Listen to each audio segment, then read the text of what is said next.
All right, good morning, ladies and gentlemen. Good morning, Doreen, Hassan. I would request that we just unmute our, just to put on our videos as we start. Sorry for the technical hitch, but I think everything has been restored, so we should be ready now to proceed with the training. But apologies for that technical hitch. So I wish to welcome you all. And as a tradition, I think we would need to know who is on the platform, what is our expectation, and yeah, then we will be able to kick off, despite the time that we've lost before starting. So welcome all. So I think we have how many of us? Okay. Yeah, I think more of us are joining, but I believe we can start. It will be important that we start in the interest of time, because already we are short of time. So perhaps we can just say hi to each one of us. You just tell us your name, which organization you work for, and yeah, that is it. Then what is the expectation from this training? Of course, the training will run this weekend, next weekend. So those are the key things that I would expect from each one of us. So I would request, we will just do it randomly. Of course, we will not, I'm not going in any order. I just request that we start off, but I can see Doreen. Doreen, I think you can start us off. Now that you've already, we can see your video.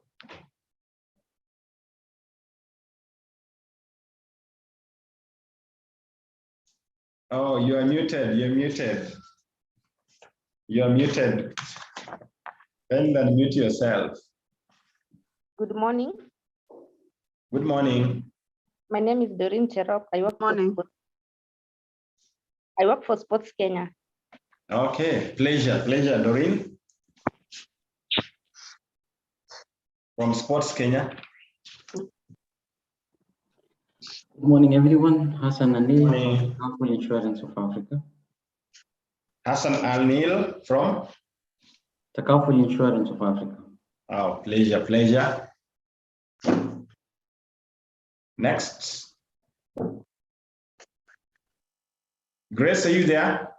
Sylvia.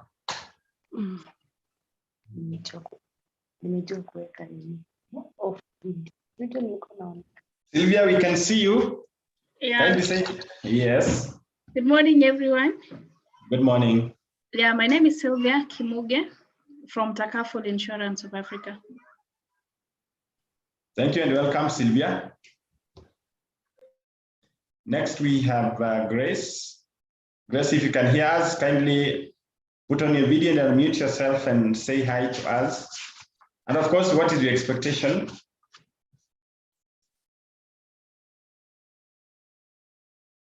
Grace, perhaps Grace is still connecting. Margaret, if you can hear us. Janet, Gladys, Mariam, Priscilla, you can go on.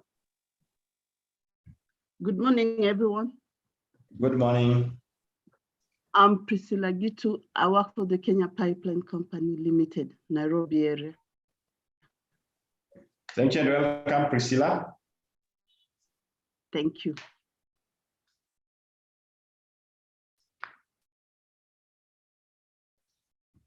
Margaret or Gladys? Gladys, let's hear from Gladys. Good morning, everyone. Good morning. My name is Gladys Kipto. I work with Gemelli Sugar Company. Thank you. Thank you, Gladys. Okay. Good morning. Good morning, Janet. Just Janet, okay. Yeah, my name is Janet. I work for EdSSF Circle. Janet, thank you and welcome. Thank you. Good morning. Good morning. My name is Margaret, working for Top Africa. Thank you, Margaret. Welcome. Thank you. Good morning, everyone. Good morning. I'm Grace Moniki. I work from the Office of the DPP. Thank you. Thank you, Grace, and welcome. Mariam.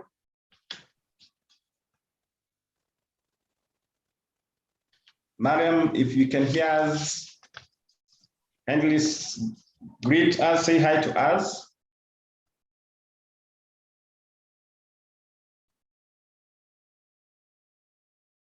Okay, looks like Mariam is still not able to, either she's not hearing us, neither will it be a challenge of connectivity. But I wish now to start, as I said, apologies for late start of this training.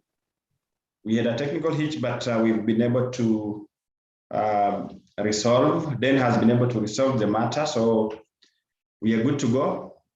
But nonetheless, I want to assure you that we'll be able to cover the expected content as per the schedule, despite starting late. Welcome, Abdullahi. Welcome and join us. Okay, so normally with the training, I think then my name is CHRP James Wanyama. I'll be your trainer for this Saturday and next Saturday. And my expectation is that we are going to have a conversation around how do you make delegation effective? How do you make it? Because delegation has been a concept of a lot of controversies, a lot of fear. Sometimes the manner in which we perceive it doesn't augur with regard to how do we need to actually do it very well. So I'll be welcoming each one of us to just be open and share. Remember, James is not a monopoly of knowledge. James is also a practitioner just like you. And whatever James perceives may not be the same thing that Hassan perceives. So it will be my plea that we engage. Let us share what we have, what you've gone through, the experiences, because from your experiences, I'm able to learn. Because learning is a journey, and this journey can only be achieved. We can only attain that journey through the knowledge sharing and the transmission of the experiences that we've had. And of course, from the experiences, we're able to see, to envision what next, what lies ahead of us. What lies ahead of us with regard to our positions, what lays ahead of us with regard to what we do, the people that we lead, the teams, and all that. So generally, we are looking at ourselves as anchors. How do we anchor ourselves to support other people? How do we anchor? How is our anchorage likely to propel other people to greater heights? So that will be my urge to every one of us, that we should engage and make it as interesting as possible. Good. So this training is classified into two. So we'll have the first session today. Then I'll take you through the second session next Saturday. So allow me to start, because in the interest of time, allow me to share my screen, just highlight what is ahead of us with regard to the objectives that we do have. So when you talk about delegation, as I open my my presentation, you find that delegation is part and parcel of our life. It's all about how effective can we do so that we don't burn out. Because most of us, at times, we tend to develop this mindset of I want to do it myself because of what we believe to be that I want to be perfect. I want to do things on my own. I want people to feel that I've achieved it. But you find that at the end of it, you find that we get limited. We are not able to achieve what we'll have achieved if we will have shared this responsibility. So the question I want to pose to each one of us as we start today is our understanding of what is what is delegation? How do you delegate? At times, even at home, how do you delegate your responsibilities? Have you ever found yourself trying to do everything on your own? And does that take a toll on you compared to when you shared that responsibility with somebody else? So our focus today will be description of what delegation means. We should also be able to dissect more on why people do not delegate. And I'll be looking forward to hear from you. Why is it that that's something that you really hold to yourself and you don't want to delegate? Is it something that is within your locus of control? Is it something that is outside your locus of control? Then we'll also shed more light on the benefits. If we delegate, what benefits are we likely to attain, both at personal level and also at organizational level or at family level? Then we'll also be tasked now to understand or describe what are these components that we don't have to delegate? What are these things that you cannot delegate? It's like you must do it yourself. What are these things that call for your intervention? Then we'll wind up today with describing the process of delegation from the start to the end, so that we are looking at a synchronized process from the first initiation point to the last one. How do we ensure that that process is effected to the latter? That will be what will sum up today's conversation. All right. So as I introduce, based on these objectives, then I just want to take you through this person I've put as Samuel Kamau. Now, Samuel Kamau is a project manager, and his thoughts are that he needs to submit the project status report to the delivery head today. Then he also has a meeting today, and also he has to get the latest status update from the team lead. So already those are things that our Samuel Kamau needs to have on board. So the challenge is, based on that, is he going to assign the tasks for the day? He has to deliver the project status report. He also has to interview a candidate, team lead position. Then he has a client meeting, get the latest status report. So all these are things that typically, even yourself, when you wake up, you have a number of them. Take an example like today, the way you join this training, I'm not so sure. There are things that you may have delegated or you may not have delegated, whether you are joining us from the office or you're joining us from home. But there are things that, because of this kind of training that you are attending today, you've been forced now to delegate that role to somebody else. And essentially, you want to do that so that you do not stop or you do not become an impediment to the process or to that kind of work. So ideally, life is about sharing. The way we deal with other people, the way we talk about a team, teamwork is about delegation. Success is about delegation. And that's the reason why even when we celebrate our successes, we always mention other people. You wake up and say, why if not for the sacrifice of so and so, why not for the support of my team leader, why not for the support of my colleagues, we will not be celebrating this great achievement. So that in itself juggles our minds to get to know that delegation is the in thing with regard to success. You can do things on your own. So no man, no woman is an island. You cannot survive in isolation. Richard Branson said that if you want to become a successful entrepreneur, you ought to delegate. Why? Because for you to lead an enterprise, for you to lead any business, you cannot know everything. You can't be that person that knows everything from accountancy, from production, from marketing, business development, accounting, and all that. There's no way. No entrepreneur in the world has succeeded by doing those things by themselves. So that in itself is a great emphasis that delegation is the DNA of any success. So Richard Branson did that because if we look at Richard Branson, his venture tends to evoke our minds with regard to the success of his business. And that means that the success of his business depends on what? On the people. It depends on the different tasks that have been done by these people. It depends with the culture that has been developed. It depends with the culture that has nurtured them. It depends with that sense of belonging, sense of responsibility, sense of authority. Take an example. At times when we are working, we feel so comfortable, or we feel better when we have that control over what we do. Unlike situations where I have to come and tell you, look, I want you to write it this way. I want you to do this process this way. I want you to, because ultimately we are looking at the productivity. We are looking at achievement of these objectives.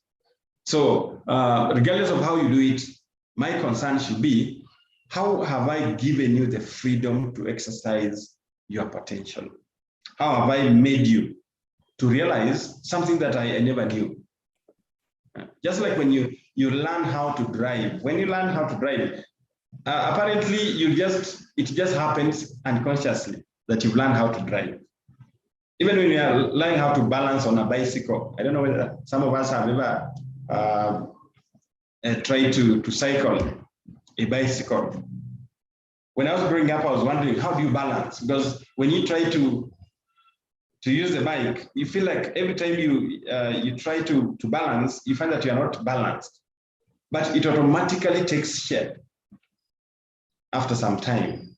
So the more you practice, the more by default, then you find that it becomes very easy for you to feel it and to just find yourself cycling without any challenge. But the phobia that you develop initially is what can affect your mindset. And you start looking at it and wondering, how do people manage to cycle without balance? How do people manage to drive? So that kind of mindset is what changes. And once it changes, then it gives you that opportunity, that prowess now to exercise your potential. So this is the case with now Samuel Kamau. He has so many things on his desk. He has so many things on his plate. And then the question is, how will he achieve this? How does he go around make sure that by the end of the day, all these tasks have been done? And that will now mean that he has to look at what? How do you deal with this hectic life? So somebody is saying that, how will I do all this just in a day?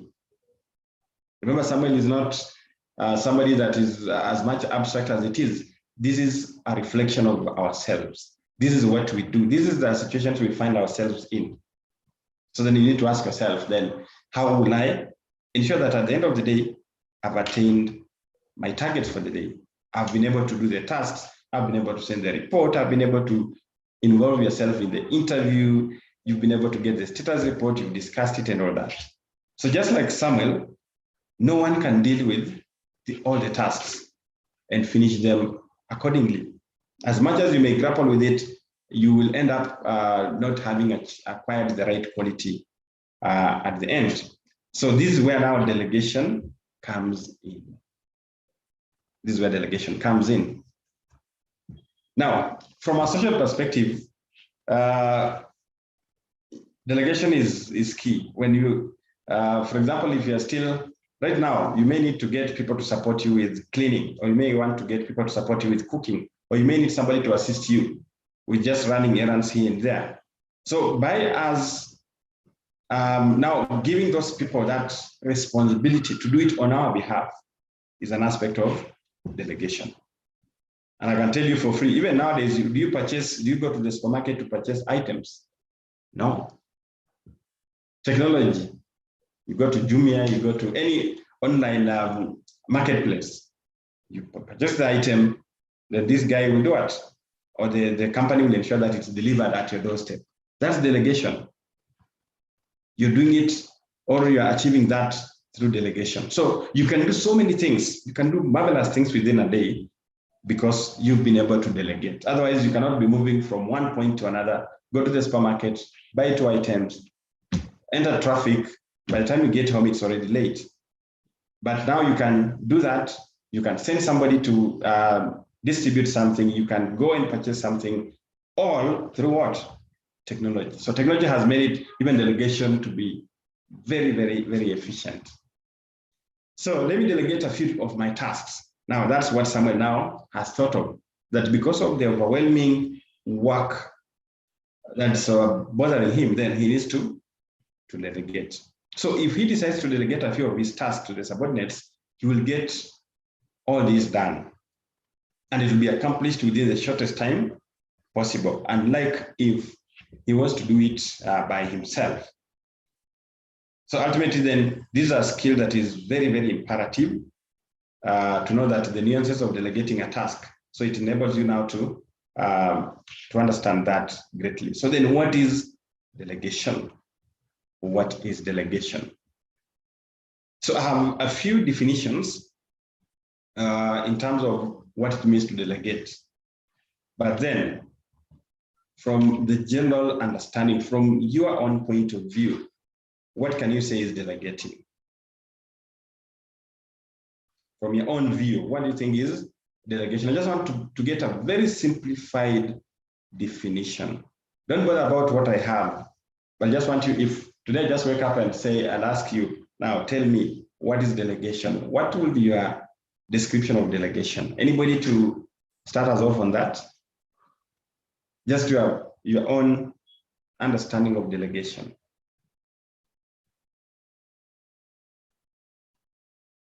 Anyone to take on the challenge? Good morning. Good morning. Priscilla speaking. Yes, Priscilla. In my own word and simplifying it, I would say it is giving somebody yes authority yes over some of the things that I am doing, so yes. that I may be able to complete them effectively in time without delay. But I'm still accountable. Yeah. Fantastic, fantastic. Thank you, Priscilla. Actually giving somebody the authority to do what? To carry out a role, to carry out a task on your behalf, so that at the end of it, you're able to have done it. Thank you very much, Priscilla. Anybody else? But he mentioned something to do with authority. So that means you're giving somebody some responsibility with authority. Then you ended up on by saying, but you'll still be what? Accountable. That's very, very perfect. Anybody else?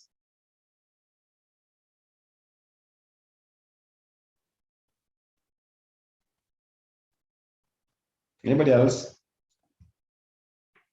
Okay, so I'm assuming that then we hold a similar opinion as Priscilla. So based on that then, my definitions here is one is that we invest.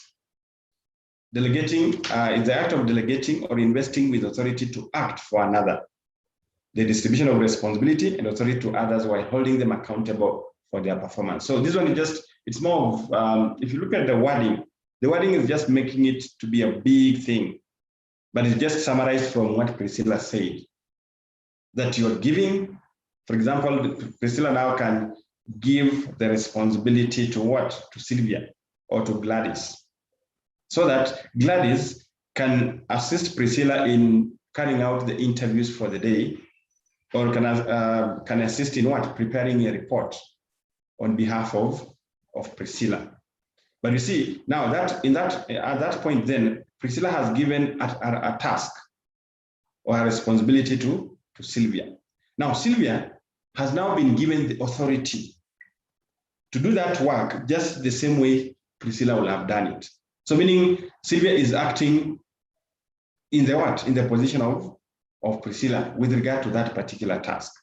But then we are looking at the accountability, where we're saying now, Priscilla has given out the task to Sylvia within a particular a premise or within a particular description, but then we are looking at accountability on their performance. So Priscilla will therefore carry that accountability. So when Priscilla is submitting that report to his or her superior, it is the Priscilla who will be answerable, who will be accountable with anything that is in that report. There's no way now Priscilla, when she's brought on task to explain something, she will not say, okay, this work was done by Sylvia, because ultimately the report was supposed to be done by Priscilla.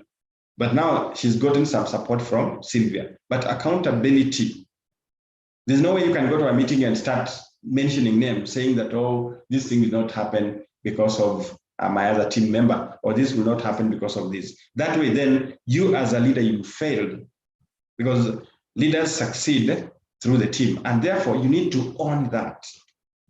There's no way we can be that leader who is always pointing at others, yet that report has been presented by you. Hence, delegation then means that you're asking somebody to do what?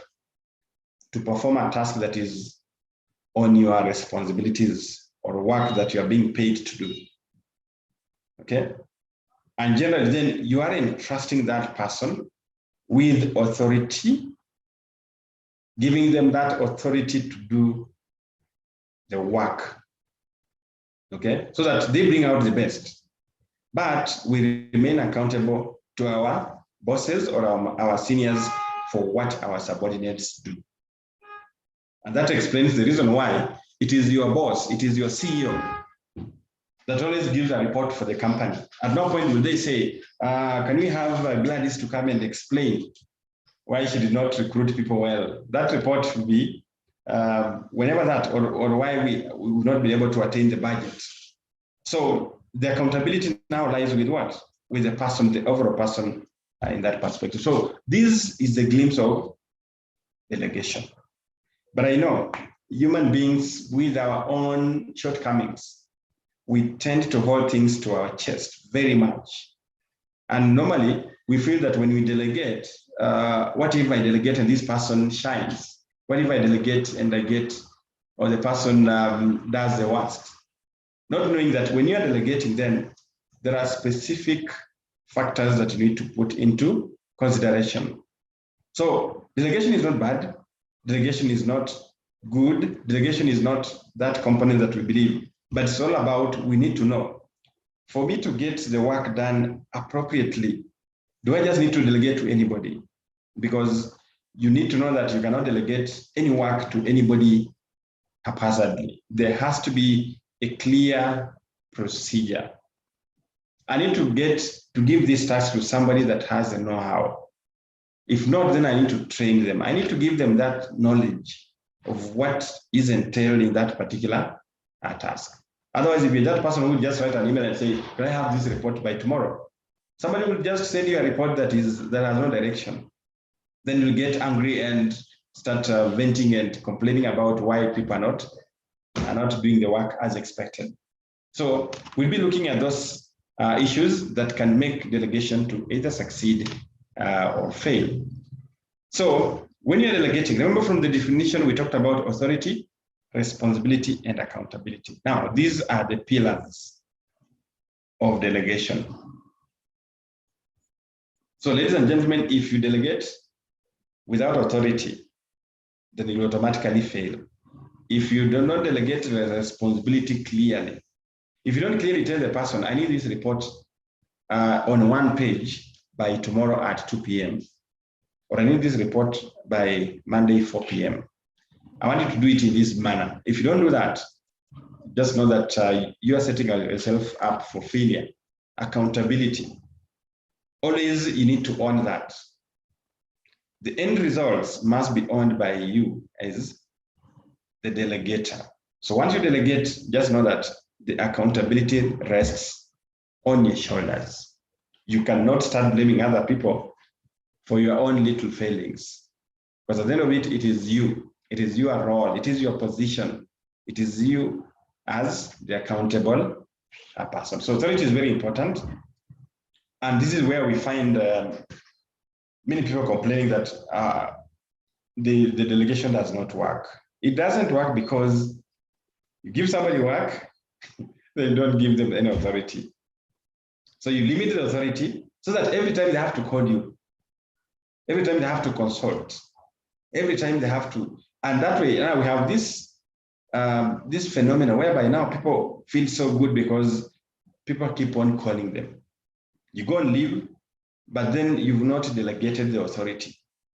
So every time you have to receive calls, and you look at the calls and say, I knew these guys cannot work without me. And I was thinking, they cannot do it, or she cannot do it. Reason being, now you are the source of this frustration. But try to delegate with authority. Let somebody feel that he or she is in some position, he's actually doing it to achieve, because that way then they'll be motivated to do it better. They'll be looking at, how can I make it better for my boss? How can I do it so that my boss gets happy about it? But to the contrary, sometimes when they do it better than us, then we start developing that cold feet towards them. We tend out to feel like they want to outshine us, yet that's not the concept. Remember, you can never succeed if you have lousy people. You can't succeed if you have people who do not do their work correctly. In fact, successful leaders have always been surrounded by people who have that mindset of doing it. They want to try it. They are very creative. They are very innovative. Once you have that kind of people, and people who accept that responsibility, because when you do give them that, they feel that you've entrusted them with something.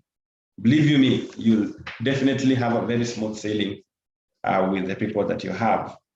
So of course, there'll be some question when you're delegating, because we'll be looking at also to what extent do you delegate. But let us just keep in our minds that accountability, responsibility, and authority are basically the backbones of delegation. In fact, you can refer to them as the DNA.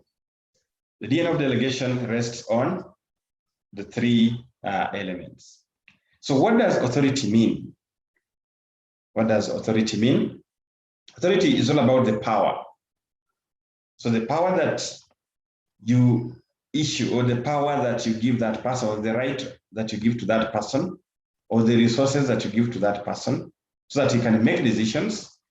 And he also, as he takes those orders, they're able to achieve those objectives. So we need to define the authority as explicitly as possible. We cannot afford to give little power. We cannot afford to just, it's like you're testing somebody. Incrementally, you give little power, then after that you review it. That will not work, because ultimately this person will take a lot of time trying to consult and doing that. So at the same time, we need to understand the scope of that authority, because people will misuse it. There are people, if they're given an opportunity for just 1 hour or 2 hours or even a day, power can really affect their mindset. I mean, the way they deal with people, it can completely change. Remember, we usually say that power corrupts. It corrupts your mind. So there are people that the power, if you give them a lot of power, then you are setting up yourself for failure, because they may end up now misusing that power or utilizing that power for not achieving the objectives as delegated, but now they'll be using it to just assert themselves to other people. But remember, the authority has to flow from what? From the top to bottom. So you're looking at your boss delegating that authority to you. Once they delegate the authority to you, then you take up that authority and exercise it in the tasks that you've been entrusted with as per your boss or as per your manager. So hence, if you are the superior, if you are this manager, if you are this assistant that you are delegating this authority to somebody else, then we must clearly explain what it entails. We need to explain how it entails. I've had cases whereby somebody needs to write something, then because they have not gotten the delegation properly, they start calling everyone. So they called me, I'll give them my own perspective of the same. They'll call Abdullahi will give them another perspective. So at the end of it, they get confused. Because now, trying to synergize or to synchronize all this information becomes a challenge to them. And they'll end up even giving a completely opposite expectation that is different from what the person who delegated was expecting from them. So let us ensure that we are very, very clear. Let us articulate clearly what is the scope, what is it that they need to do. And once that is done, we won't have challenges whereby we complain about people not doing their work appropriately. But you see, even delegation borders heavily with engagement. There's no way you'll get proper effective delegation if you've not built that engagement. Because when you delegate, it has that personal touch. It has that trust that you must have built. You cannot just delegate to anybody. You have to talk about the entrustment. You've talked about entrusting the person, okay? So then as you delegate, that authority must go hand in hand with the authority. And hence, if you're delegating that, don't also feel that you are running away from that accountability. Once you do it, it is your role. At the end of it, it is you who should carry the burden. If you delegate to Janet and Janet does a shoddy work, just know that you will be the one to account for that shoddy work. Because the question will be, where did you get this shoddy work? So it becomes so painful for you now to try to explain. And you've seen, and I think it's common, sometimes when you delegate something, somebody sends you something that is completely illegible, something that you can't really understand, something you can't comprehend. So you need to ask yourself, who is the problem? Is it me? Is it the person I delegated to? And once you reflect on that, you are likely to determine the source of the problem. And from that, you can be pretty sure of what is the way forward. When next time I need to delegate the work, maybe I delegated without proper description. So this time around, from that, then I'm able now to provide all the details that entail to that responsibility. So that will set yourself now already for success. Then we have responsibility. So I give you the work, or you give Janet the work. Janet has to ensure she works within the precepts of that work. She needs to ensure that she delivers that task as given to her, as assigned to her. Okay? So by ensuring that, the timelines are also very critical. She needs to ensure that she does that within the set timelines. But the challenge will be if you give this person the responsibility, but there's no authority. You've given me the responsibility, but it's like already my hands are tied. So as much as I'm trying to do it, I'm trying to struggle to do it, but I cannot do it because you've limited the decision-making process. I can't make any decision. So here I'm struggling, grappling with the task, but at the end of it, I'm not able to make any decision. That will lead to a lot of dissent, and also discontentment among the people that you are involving in that. Therefore, we need to ensure that the person who is responsible is answerable for that. So when I receive a report from my team members, it is at my own volition to ensure that I go through the report. I own that report. Let me own the report because I'm the one who is going to consume it and also to share with maybe my seniors. So that way then, as I own that process, then I'm also making my team members to feel valued. I can tell you, there is nothing as exciting as delegating work to somebody, and according to them, they do the work and you appreciate that they have done it well. It is very, very motivating to people. That's when they start feeling that engagement. But anytime you delegate and you're rebuking them and dismissing them because of the kind of work that they have done, it's already damaging their ability to work. It's damaging their self-esteem. And you find that at some point, you find that they'll become so withdrawn. They will withdraw themselves from the relationship that you need to build at work, or depending on the kind of work that you're doing. Then we have accountability. So accountability means giving explanations for any variance in the actual performance from the expectations. And here we're saying accountability cannot be delegated. Remember, we said it is you. If the report does not capture the content, we will not blame, we will not ask you who wrote for you the report. We'll just tell you what's wrong with your report. Tell us what happened. And therefore, the accountability will rest with you as a person. So accountability cannot be delegated. For example, if A is given a task with sufficient authority and A delegates this task to B and asks him to ensure the task is done well, the responsibility rests. Please, I'm in a meeting. The responsibility rests with B. I want to take. Just put it. Sorry. Yeah, the top level management is most accountable. Then we need to look at the end result with regard to accountability. So just know that you cannot run away from being accountable. So I have the task, you've given me the responsibility, you've given me the resources. So James has to perform. Once James has done the work, they need to send it now to share it with the person that delegated that role. Out of that delegation, who is accountable? The person that delegated. So James will not be in the picture when for example, Priscilla will be presenting the report. It will be now Priscilla presenting the report as Priscilla, and therefore that report is owned fully by Priscilla. Why is it important to delegate? Why is it important to delegate?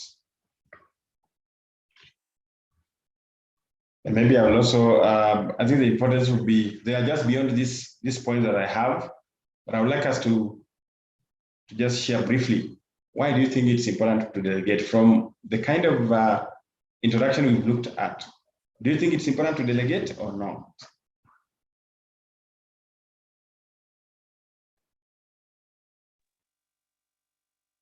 Yes. Good morning once again. Good morning. I would say it's important to delegate because it gives me time, or it gives the manager time to concentrate on more important policy issues of the organization. Great. Yeah, it actually gives you that time to concentrate on what? On the core roles that you have. So it frees time from your schedule. It frees that time so that you concentrate on what the key things are. Thank you, Priscilla. Anyone else? Why do you think it's important to delegate? Grace, Gladys.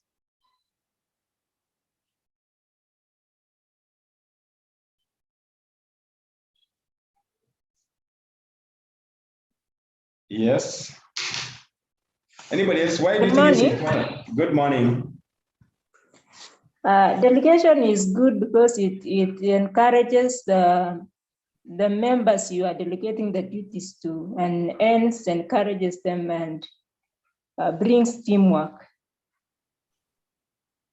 Yes, it brings teamwork, because once you give them that mandate, they feel part and parcel of the collective benefit that they'll get. So we are looking at, it promotes teamwork. Thank you.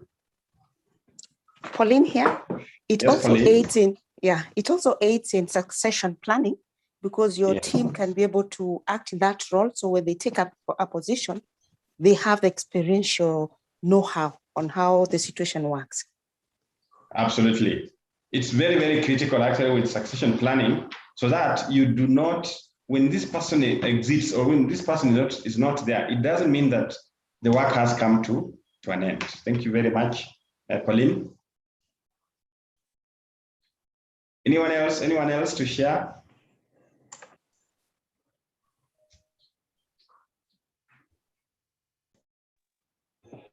Hello? I feel sorry. I just wanted to add up on what my colleague has said. It is, besides succession planning, it brings about training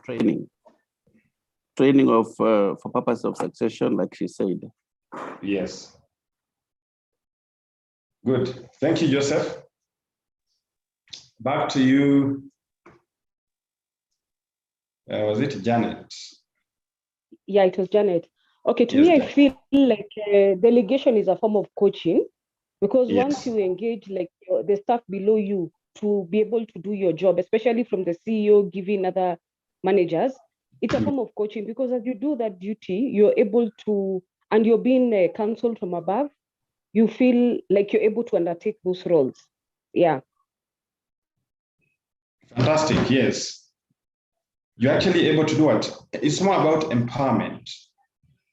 You're able to empower these people, and then it gives you that freedom now to engage and also grow them. So you're looking at coaching and lifting them up. We're looking at you actually lifting these people, because as you delegate, and as I've said, when you delegate, you're looking at who is this person that can do this role, because you'll not pick anyone. It wouldn't be a random thing, but you'll be looking at who do you think has the potential to do this. And that way, then, if a CEO is doing that, then it enables them to prepare other people for new roles. Thank you, Janet. Pauline again. I Yes, think it also Pauline. enhances the team synergy, because, you know, when you delegate, it becomes teamwork.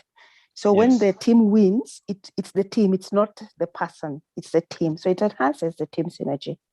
Correct. The synergy will be just be hard, very hard, because everyone will feel associated with the success. It won't be this case whereby somebody will pride for them for having done it on their own. So it's all about the team. It's all about the teamwork, and you've seen that when our companies, or we are giving annual year reports. There's no way the CEO will say it is my effort. They'll always point at the people. They'll say the contribution of each one of us is what has made us to be where we are. So when we are celebrating that success, we'll always be looking at ourselves and saying, we've done it. It's us, we've done it, because of the different roles that we played. So when you delegate, you are making these people to get that energy, the oomph, to propel the team to greater heights. Thank you, Pauline. Who else can share with us on the importance?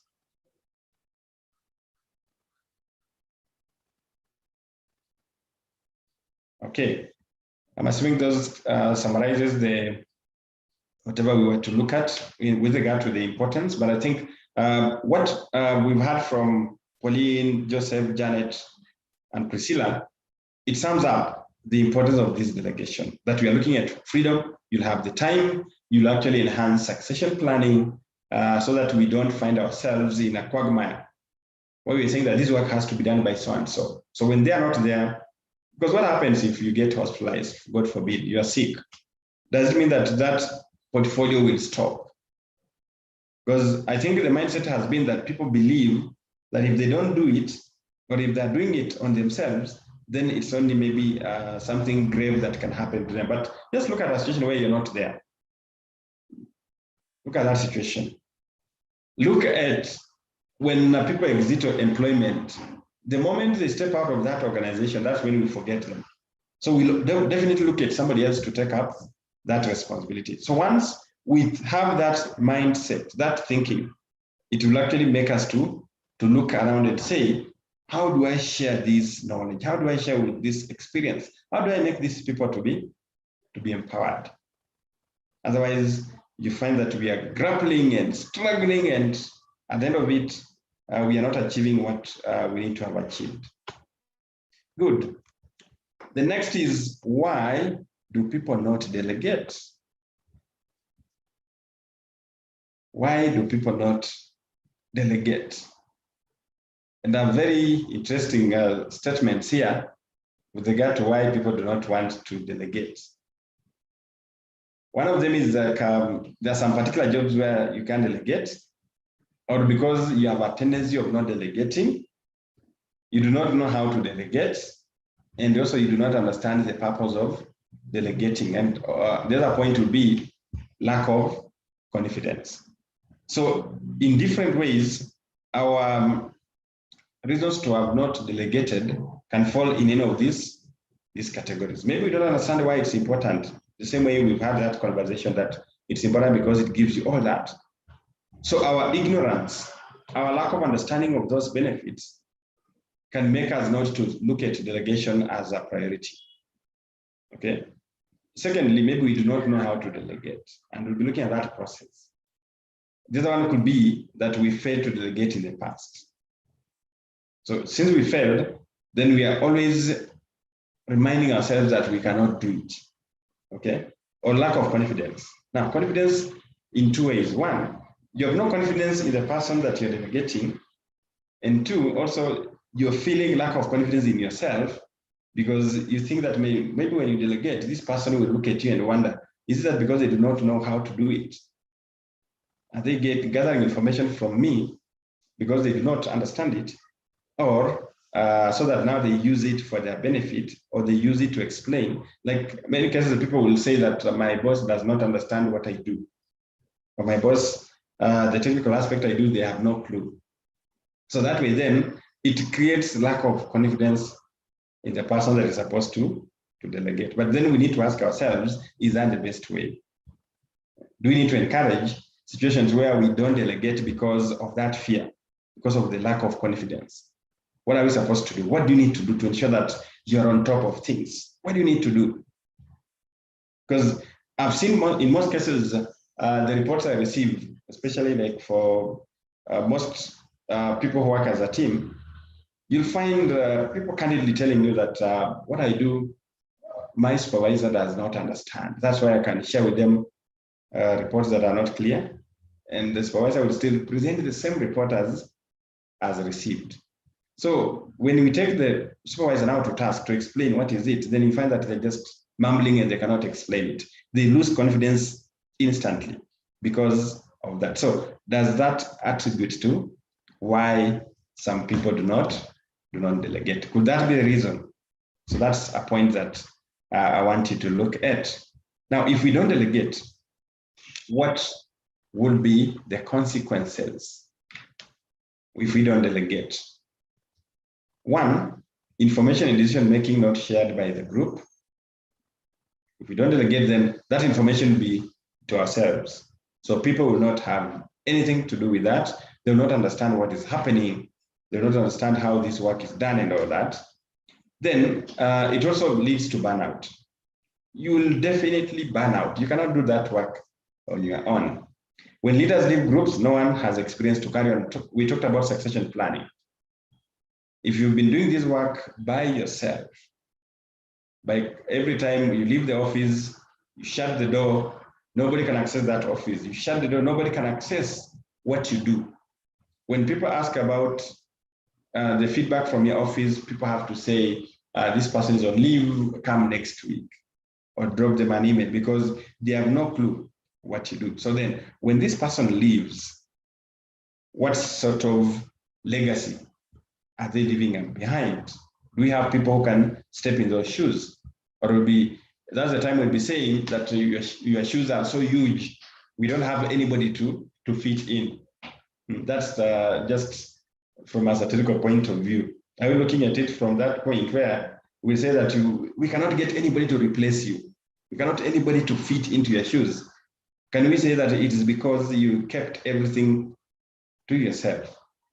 And is that priding you? Does that pride you if you keep things to yourself? Or does it pride you when you leave and people can say, it's because of you that I'm in this position. It's because of you that I was promoted. It's because of you that I moved to this new role. So what sort of legacy are you looking at? Do you want to be seen as somebody who has lifted others? Do you want to be seen as somebody who has suppressed other people so that every time they are looking just to get benefit from you? And I'll give you a look at this case example of our politicians. It's only that recently I'm seeing people or some politicians coming up and demystifying or trying to go against that myth, whereby a politician will always want to make sure that people remain impoverished so that during the next election, he will come and use that as a campaign tool. I'll come and give you electricity. I'll be doing this to enable you to do what? I'll come and build these roads. I'll ensure that you get employment. But once we put them in, that employment completely becomes a pipe dream. is that the situation that we are having? Does that resonate with what kind of environment are we in? That's the question that I want us to look at. So the same way, we have people who empower others, people who lift others, who coach others. Then we should be asking ourselves, then, are we promoting the same culture? Are we doing things towards enabling others? Are we enablers? You know, if you are an enabler, that means you're making James to rise from that cocoon of fear into a cocoon of optimism. Are we making Grace to feel that she can do something more than what she has always done? Are we making them to feel that they are valued? Are we making them to feel that sense of belonging? That's the question that we ought to ask ourselves when we are looking at if we do not delegate. So it will be a concept of us being very egocentric, but at the same time also we are very greedy, because we do not want other people to gain experience. We do not want other people also to be in the position that we are in. So then, does that give you any satisfaction?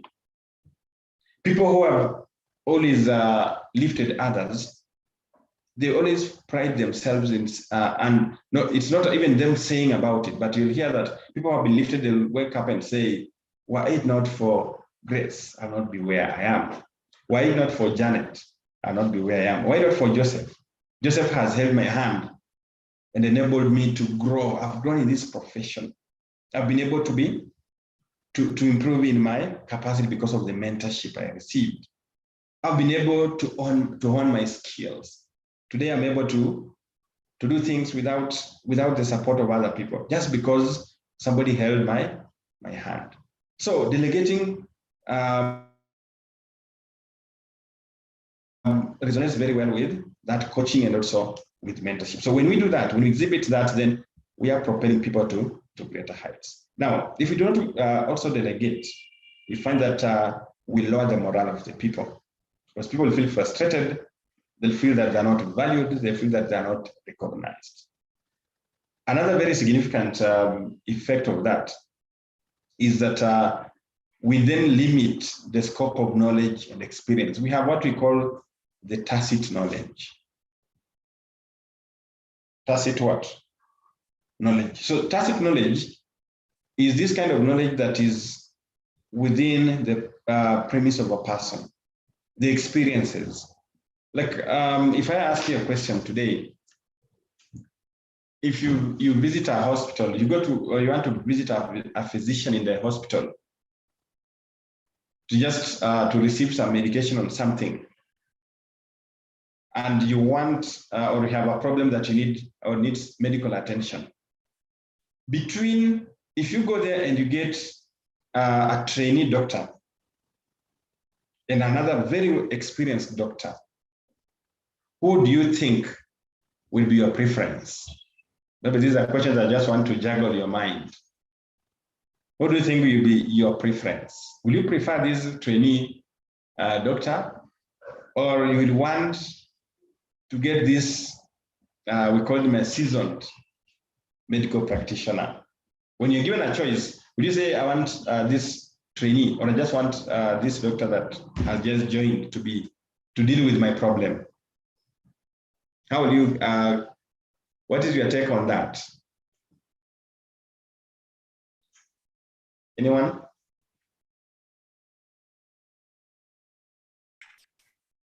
Well, my take is that my name is Joseph, and my take is that definitely you cannot gamble with your life, and therefore you'll obviously go for a more experienced person whom you think and anticipate will give you the treatment you desire. The treatment you desire. Yeah. All right. So we are assuming now, as my assumption, assuming now it's Joseph who is that doctor. So then that hospital will be looking at Joseph as a what? As a key personnel, very key to that organization. And they would want now to build other doctors around what? Around Joseph.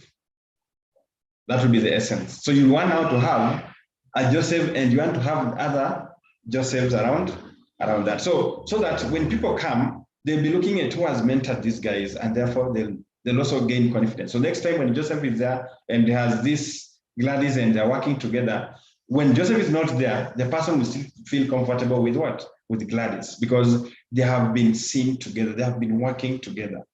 And therefore, we will attribute the competencies in Joseph to have been cascaded into Gladys.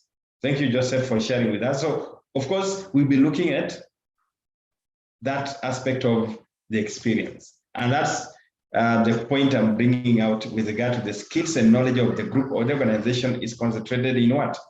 In a few people, right?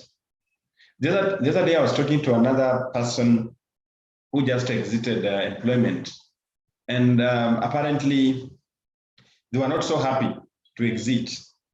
And of course they had reached their retirement age, but the lady told me that she's not ready to retire.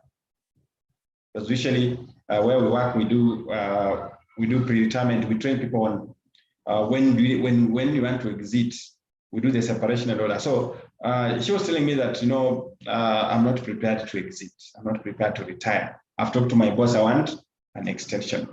Then I was asking her, now you've worked for 35 years, but then you're not prepared to exit. What is it? Then she told me that, in that organization, I'm the only person who has the experience. And I think it's because of this experience that I have that I will need to be given one more year. But I asked her then, what is it that you'll achieve in 1 year that you didn't achieve in 35 years? Because, well, you're talking about an extension of a year. But if you didn't do that, if you did not mold the people, if you didn't share that experience with other people for the last 35 years. So what makes you think that you will do miracles within a year? But then, unfortunately, even that extension did not go through. So she called me and said, I'm depressed, my boss is not answering my calls, they're not picking my calls, they're not responding to my emails. So what do I do? But then I asked them, you need to know that when you exit an organization, already you've delegated that position to somebody else. Somebody else will have to take up that responsibility. So you need to have projected and said, when I exit, what other roles am I going to do? How do I delegate my new roles to myself so that I'm able to enhance that? So it's all about the knowledge. So when we do that, do we build people around others so that we have transfer of knowledge and experience to these other people? That way, then we are prepared for any dynamic exit. Because of any shift that can come around, are we able now to handle that comfortably? Then another challenge of not delegating is that new members don't find any ways to contribute to the work of the group, because you come in and you're blank, you've not gotten any integration with how things are done. So you come in with a new culture and you're trying to fit in. So during that period of time, that period of transition, you find that the organization loses a lot. But now they have to train you, they have to make sure that now you get a culture into the organization. That period of time affects the overall performance of the organization. So then that brings us to these conceptual goals of delegating, which we've already talked about with regard to training members to perform tasks. We're also able to relinquish authority. We motivate associates. We're also able to push work to the lowest level. We also free them to perform other tasks, because we said when you delegate, it gives you room to concentrate on some core or priorities that you ought to do. Because I know sometimes we find ourselves struggling with some tasks that we don't necessarily have to do. And it's very common with also the HR profession, where you find yourself doing a lot of admin work. You find yourself doing a lot of routine work. You're just here trying to check the attendance of people. You're there to check, or filling of forms. So it becomes, you find yourself concentrating on things that are so operational, yet you're supposed to be strategic. And that has been the undoing with regard to how HR are perceived. You find people being perceived, HR being perceived as just organizing meetings or writing minutes. But then you find that your role is not just writing minutes. You find that your role is not just assisting people to fill forms. You should be more strategic. So are you able to delegate even this role to your assistants? Are you able to delegate this role to your other people? Even during interviews, assuming you're not there, that means that the interviews will not go on. Have you empowered your line managers? Have you empowered your line managers so that if they have cases of indiscipline, they're able to handle them at that level? So that you don't find yourself as a HR handling a case of indiscipline in production, you're handling a case of indiscipline in the courier section, you're handling a case of indiscipline or people not are reporting on work on time in security and all that. So at the end of it, you are so busy, you're so busy, but we are not able to see the output. We can't see the output. We cannot link your business to the output just because you've not delegated. And this is the kind of conversation I've always encouraged HRs, that your work is not to monitor who came at what time. Let that be the work of what?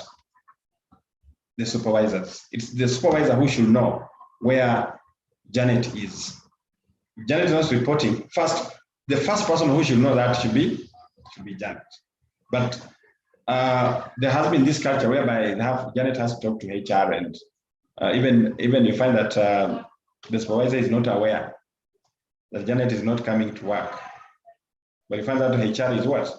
Is aware. So we need to be more distinctive. Let's be analytical and determine what role is it that I need to delegate, because that way then it frees your hands and you become more strategic.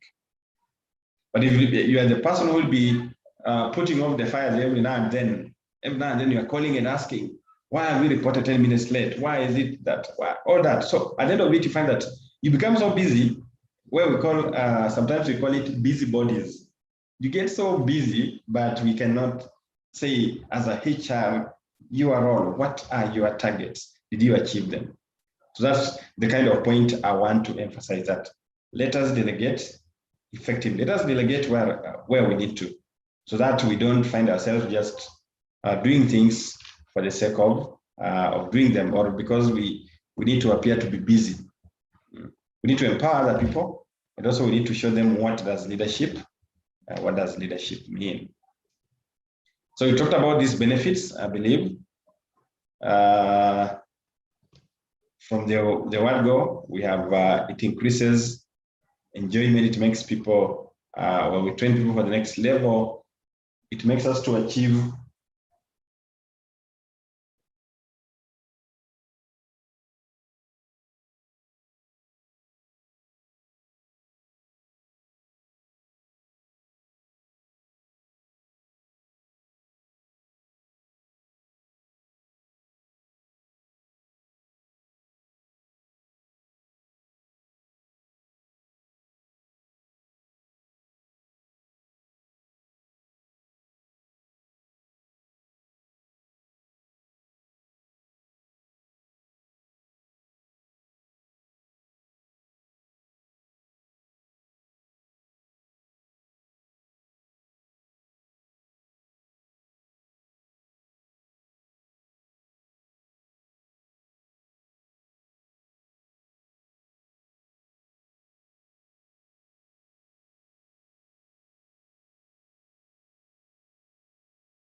okay, I'm unmuted. Sorry. I think now I'm audible.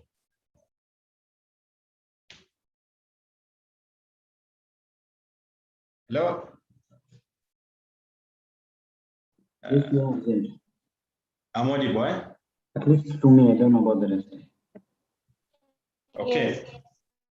Yes. Thank you. Sorry for that. Okay, yeah, so I was talking about why we need to empower other people.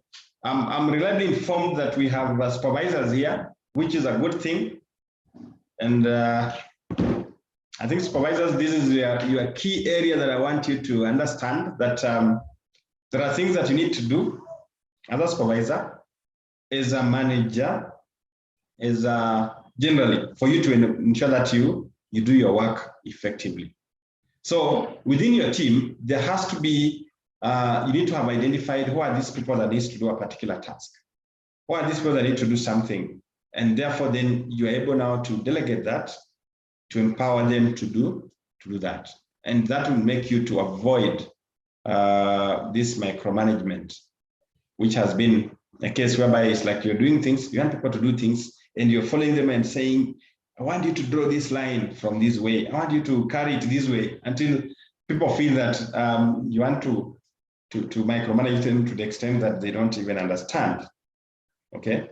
Then also, as you empower people, as you delegate this work, delegate it, as we said, you're giving them the authority, the responsibility, then accountability now lies with you. So when you're doing that, then it doesn't look to them that you are, without you, things will stop. That's the essence of that. Let us create a culture whereby, with or without us, when we go on leave or not, you're just receiving reports that work is going on well. That way, then it enables you to feel that you have the right team. I can tell you, if every time you are off, you are receiving calls from all your subordinates because they're not able to do this, they're not able to locate this, they're not able to do this in a particular way. That means there's a problem with your department, and that problem starts with you. You've not been able to clearly enable them to do things on their own. So that dependency is very, very dangerous, because it will definitely affect how your team works. So the benefits, I think we've talked about them. Preparing for the next step. It also evaluates work instead of doing it yourself and all that. Now, the common excuses that people have, or the excuses that you people have with regard to this could be among these. For example, you don't want to delegate because you feel that you can do it better. And this there's a day when I do interviews sometimes, and people come and tell you that that what is one of your weaknesses, then you say, I'm a perfectionist. No, as much as we've gone to the internet and we've searched that as some of the best responses, or the perceived responses you can give, and saying that, no, I like doing things on my own and all that. That in itself shows that you are not a person that empowers others. You are that person that holds some things to yourself. Now, we used to have a case in university when we were studying. There are people that will go to the library and steal books and hide them in other shelves. That's where we had the physical books. So you go to the library, you check, you can see the book is on the shelf, but this guy has removed that book from that classification of business and taken that book to psychology and hid it there. So they do that, not knowing that as they're doing that, they're not reading it, because they're preserving it to read on their own at a particular time. But you see, if they're doing that, they're denying these other people who want to access that information, and they're keeping it to themselves. Now, that's where we say, I can do it better myself. So according to you, you don't want that information to be shared with others because your mind is, I want to score an A. Chances are, like those guys, they never scored those A's. And that's the magic that sometimes works. So if you keep your information to yourself, just know that it will not be beneficial to you. It won't be beneficial to you at all. Then I don't know if I can trust my subordinate to do it. That's also another excuse that people have. Then also other people say my subordinate is not qualified to do it. But then before you delegate, of course, you need to have identified that they can do it. You've made them have the capacity. You've trained them. You've mentored them. Remember, when we are born, we never knew how to run. We never knew how to speak. We never knew how to go to school. We never knew how to work. But it has been a journey where progressively you've done things through experience. The environment shapes you, how to talk, how to communicate, how to write, all that becomes the environmental effect on ourselves. Even you, when you join that organization, remember you didn't know everything. And therefore, if you have these people joining in, it's now your responsibility to empower them. It's your responsibility to develop their capacity, just the way you got developed, just the way you found yourself. That's the way you navigated those challenges, is how we need to do it. So this assumption is misplaced, where you say, I don't have a team that can do it. Have you tried to train them? Well, you may have a few cases or a few extreme cases, but I don't think you can say that the whole of my team, they cannot do it. That usually is a fallacy which I usually do not accept, or I don't agree with, because there's no way you can say that you have a bunch of people who cannot do it, that all these cannot do it.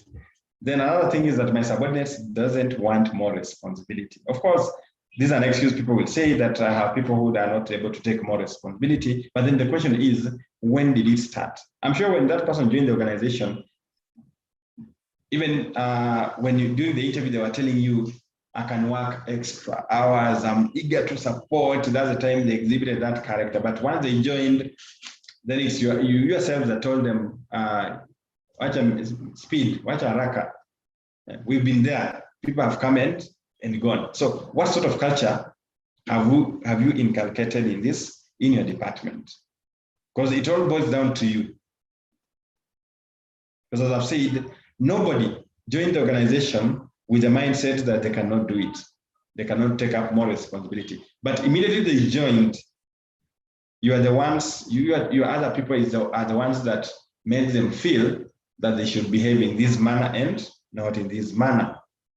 That's when people talk about kimbelebele. You want to appear like you want to do it to everyone. It's like you think other people cannot do it. So with that kind of conversation, you're already negating the mindset of this person, and therefore they'll look at it and say, oh, so it's not, I'm not supposed to assist. So it will take a lot of courage for any few people that will come, will look at themselves and say, regardless of what other people say, I want to do it. Or I'm doing it because I want to enhance my capacity. I'm doing it because I want to know more. I want to learn. So that's what can easily generate into this aspect of understanding when and how to delegate. So the challenge is, do you have people that you can delegate? Yes, we have. But then did you identify them from the onset? So that then points the finger at the culture that we've nurtured, the culture that you as a supervisor, you've nurtured with your people. You as the manager, you've nurtured with the organization. So all that boils down to yourself, or even the CEO, maybe the culture of that organization, that enterprise is where people do things on their own. Where you say, God for us all, and everybody on their own. So that way then, at no point will you get people extending the helping hand to you. But according to them, it's about me, myself, and my job, nothing more. Then my subordinates already has enough to do. That means anytime you talk about my subordinates have enough to do, that's an excuse you're giving. Remember, even the person who came up with working for 8 hours knew that people will have a break, people will have what? Tea break, they'll have break for them to work. So the question there is, or the limitation there is, that you are poor time manager. Every time you complain about workload, that means you've not managed your time well. Though that one, I'm not saying that that's the practice, but in most cases, if your department is not understaffed and you have people who are supposed to work, and then you start hearing this case of people, my subordinate has already enough to do. That means these people have a poor time management.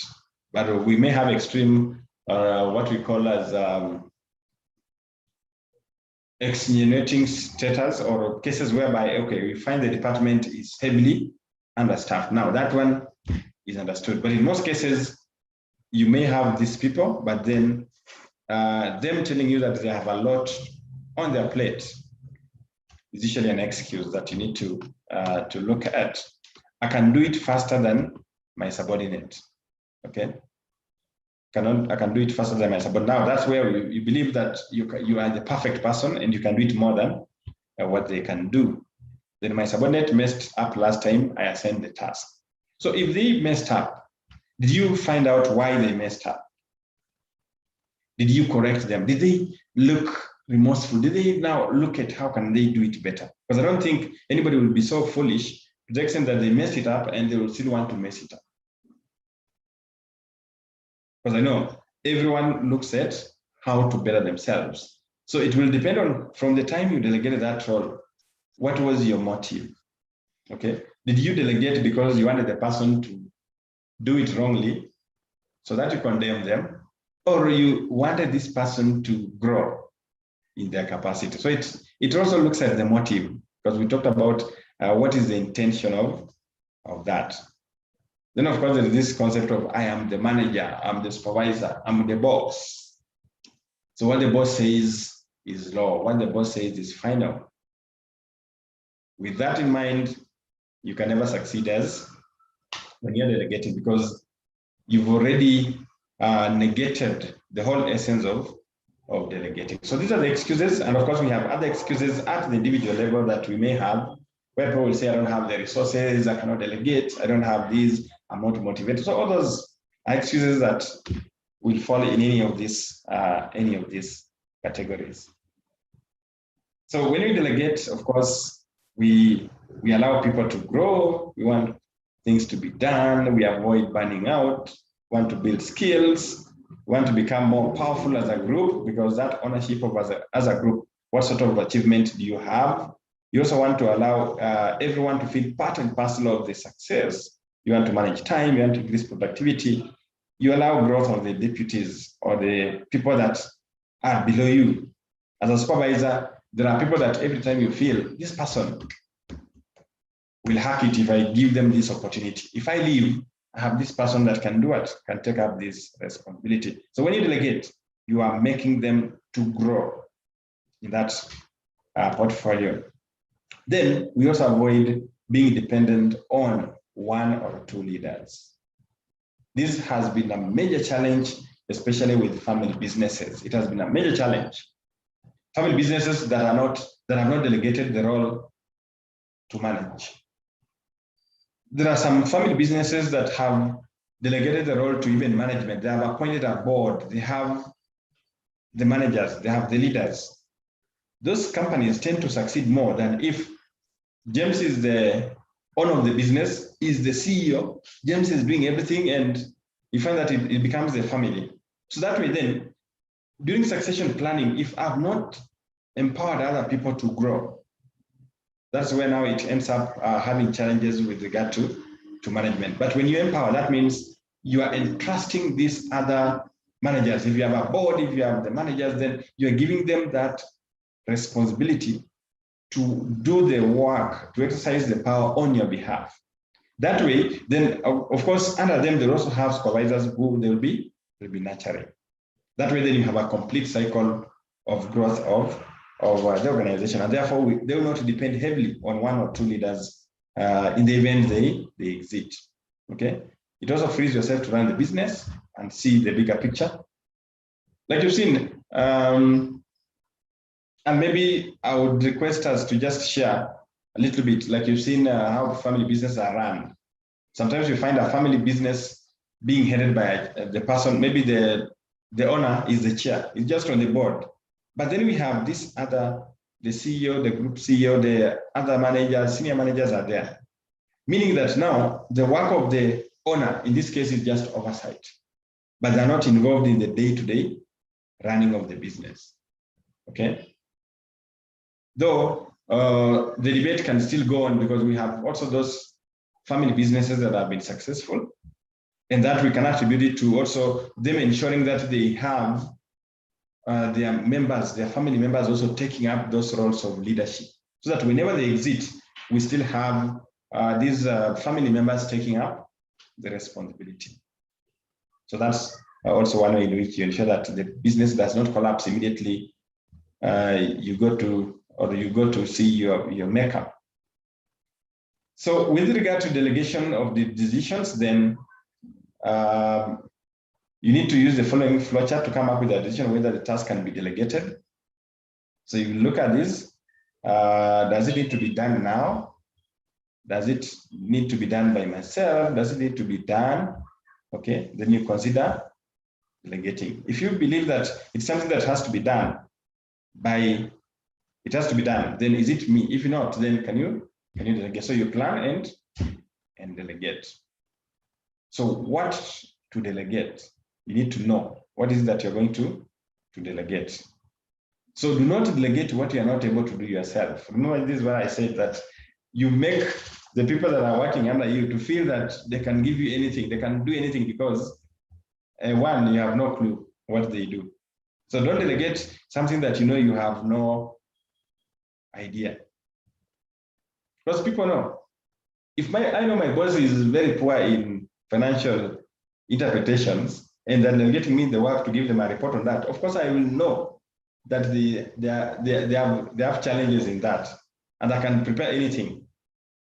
Okay, so make sure that when you delegate, you understand it. Then don't delegate, don't abdicate. Okay, then also delegate things that aren't part of your core competence. Now, when we talk about core competence, means we are looking at that strategic aspect, the kind of work that you need to do strategically. Then make sure that you don't delegate everything else, because now we'll be looking at what is it that you can delegate and what is it that you cannot delegate. Don't delegate what you can eliminate. If you shouldn't be doing an activity, then perhaps you shouldn't be giving the activity away to others. Eliminate it. Okay. Create a plan to delegate. Don't give out assignments haphazardly. I think this is a point I had already mentioned, and I'll not re-emphasize that. When you delegate, have a clear plan. Because I'm sure the things that we've delegated and that backfire is because we didn't properly guide. We did not properly give a description of when, how, and what should be done. So the moment we err on that, definitely we will not get it right. Will not get it right. Then, so when you are delegating,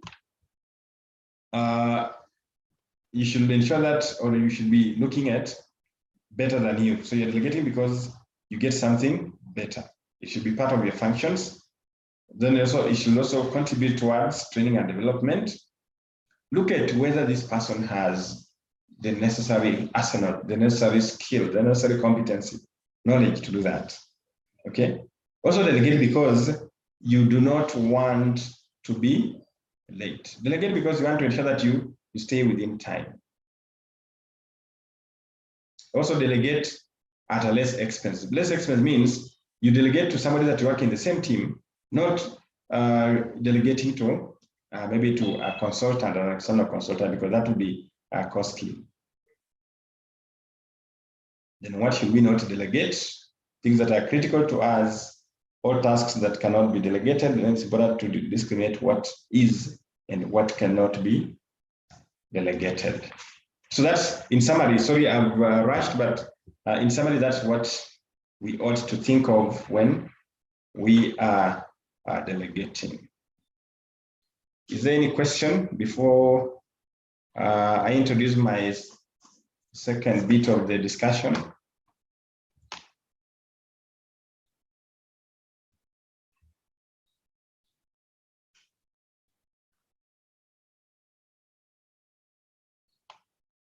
Any question?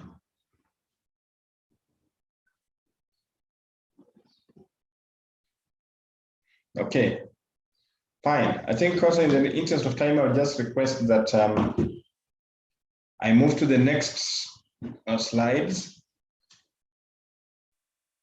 on what we should not delegate, because I think already we've talked about what we should not delegate. So this is just a continuation of what should we not delegate.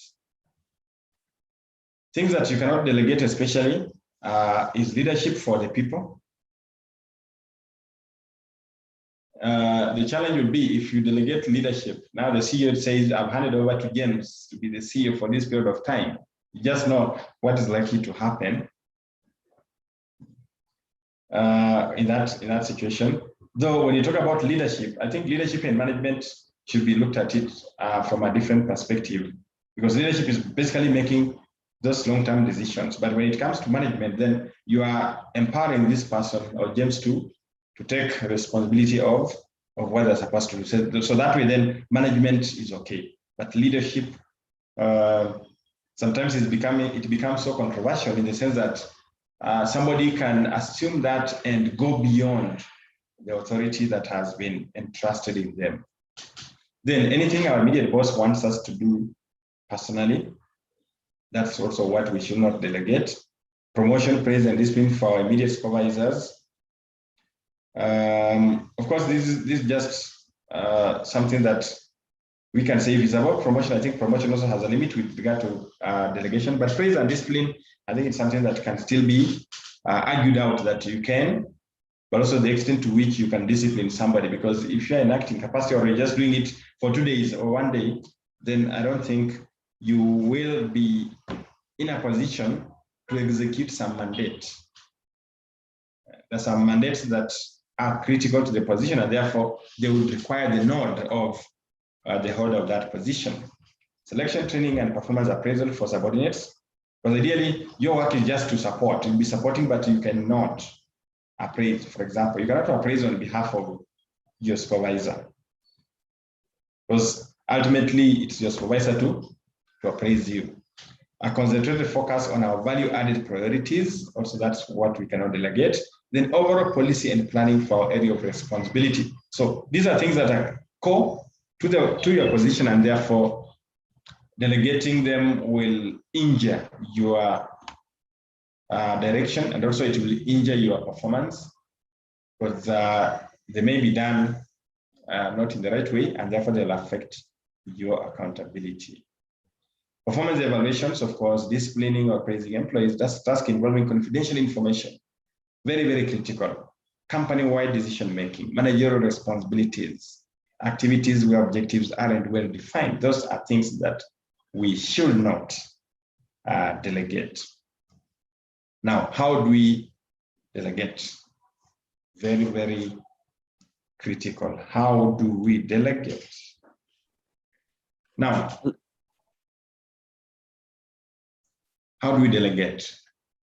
The steps as described there, I just want you to look at those steps, then we can just have a thought around that. Decide what to delegate. From the initial stages of the conversation, I was talking about identifying what it is and how it should be done, who will do it, and what is the level of what? Authority or power that you're vesting into this person for them to perform.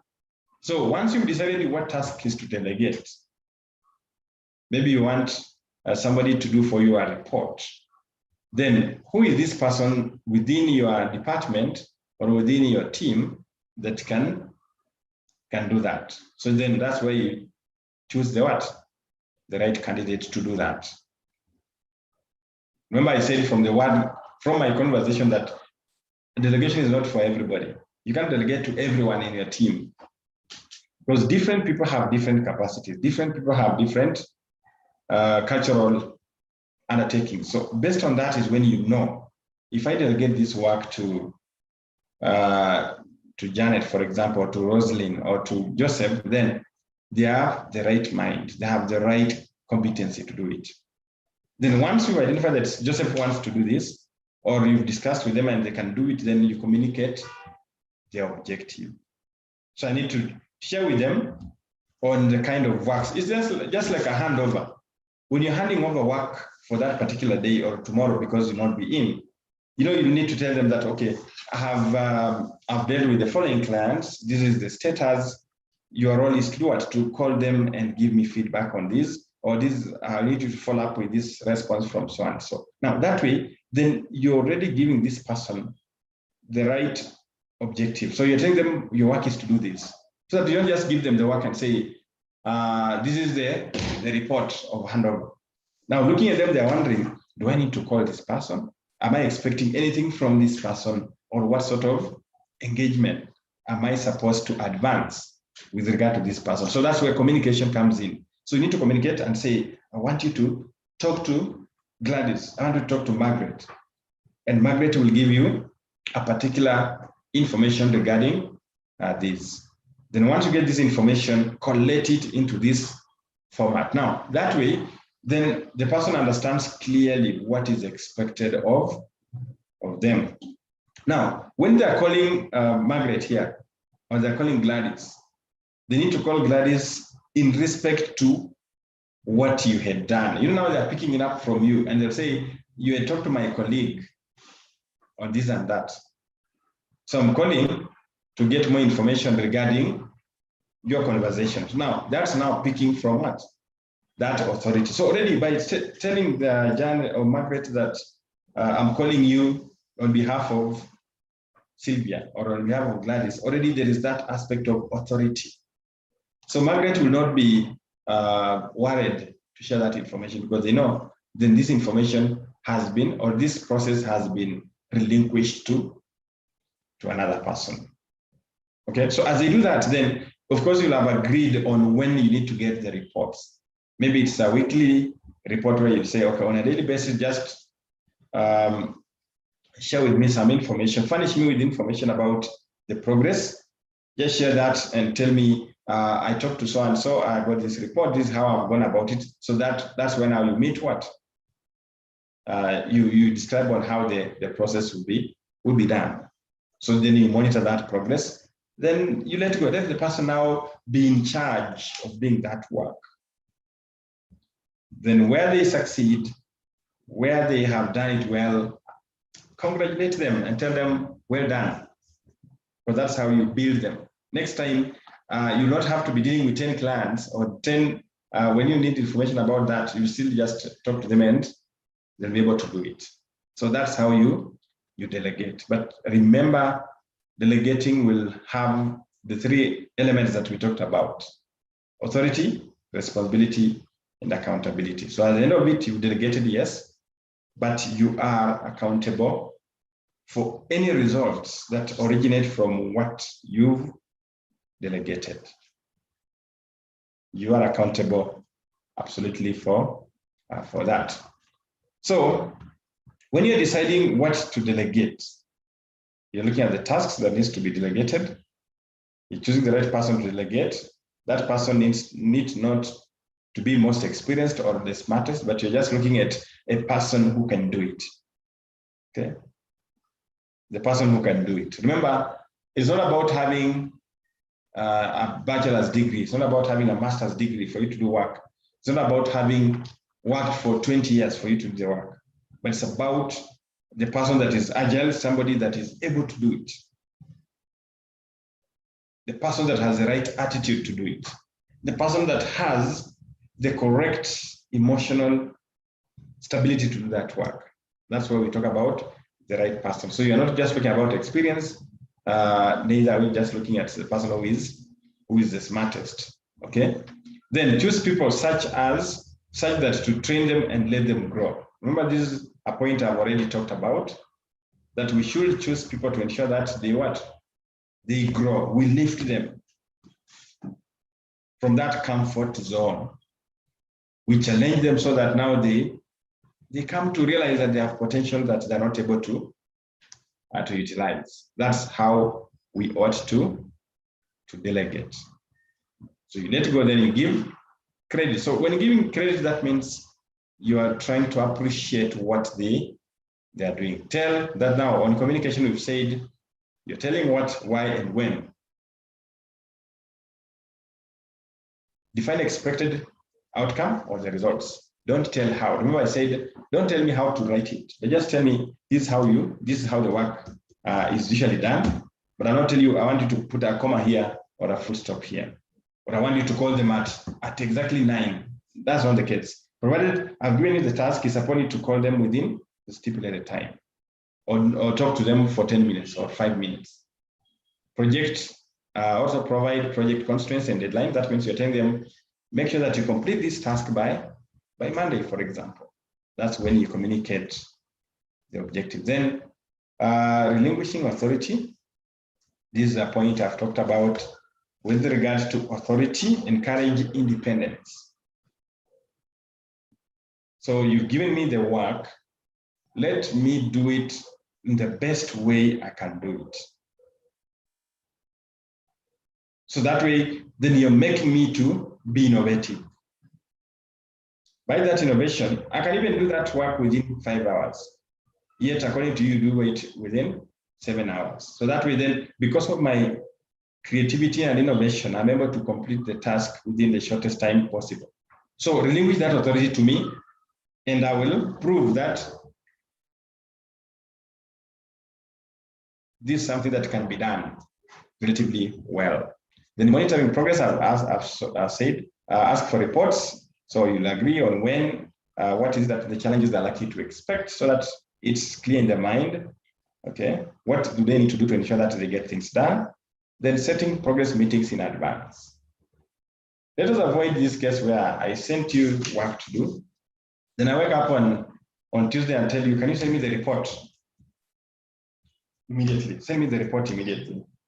So that way then, I've made you, first, you didn't plan your time well because you did not communicate clearly when you expect that.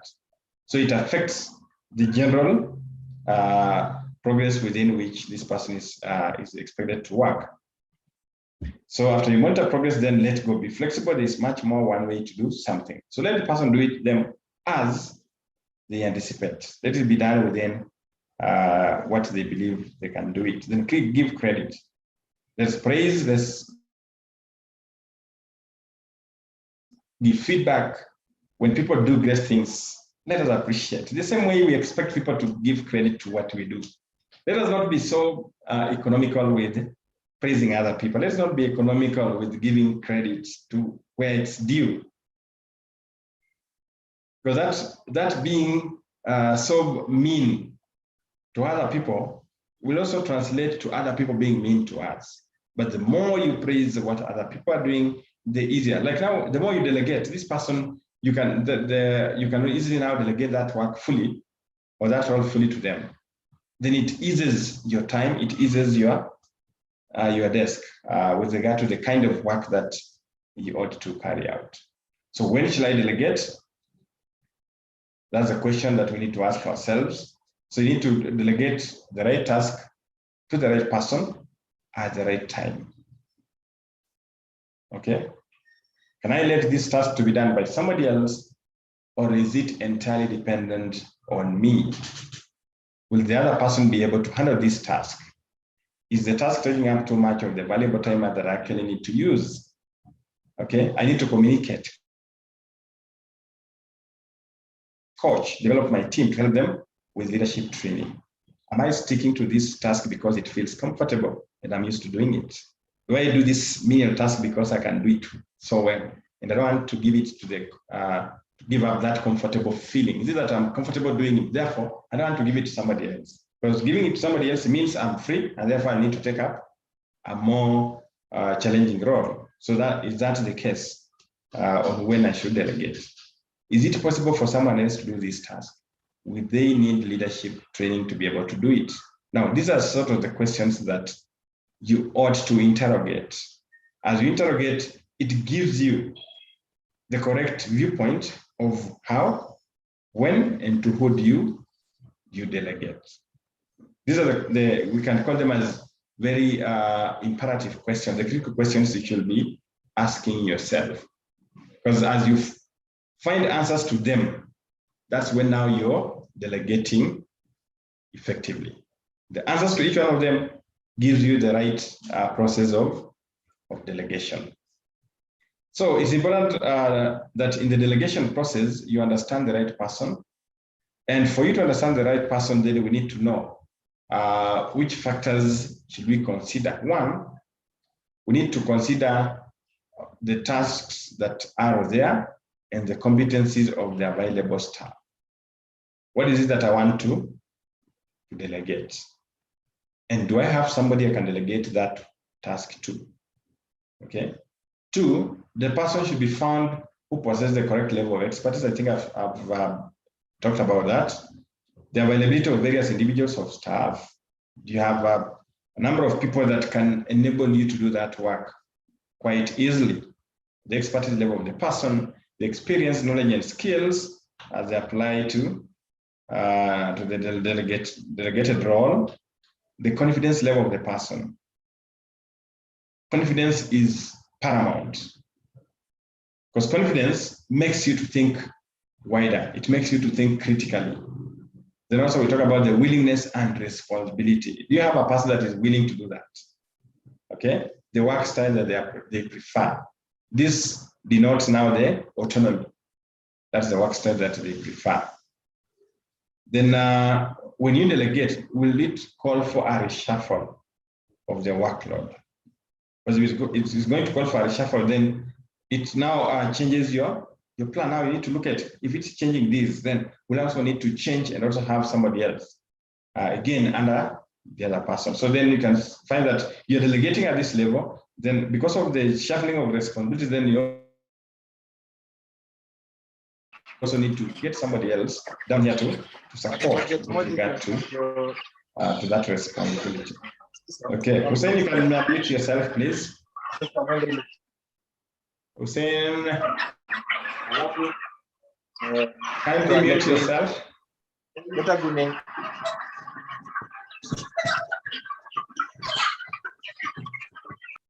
Hussein, okay, sorry, thank you. Thank you, sorry about that disruption. So as I was saying, then we need to ensure that if, as I delegate the role, is it going to affect the workload? That means I still have to get somebody else also to support on that. So within your team, if you are delegating this role for this particular period, it will mean that this other person also has to relinquish other roles to another person. So you may find yourself in a situation where you've delegated to this also has delegated to this other person to ensure that they complete the cycle of work. So that has to be put in consideration when you're doing that.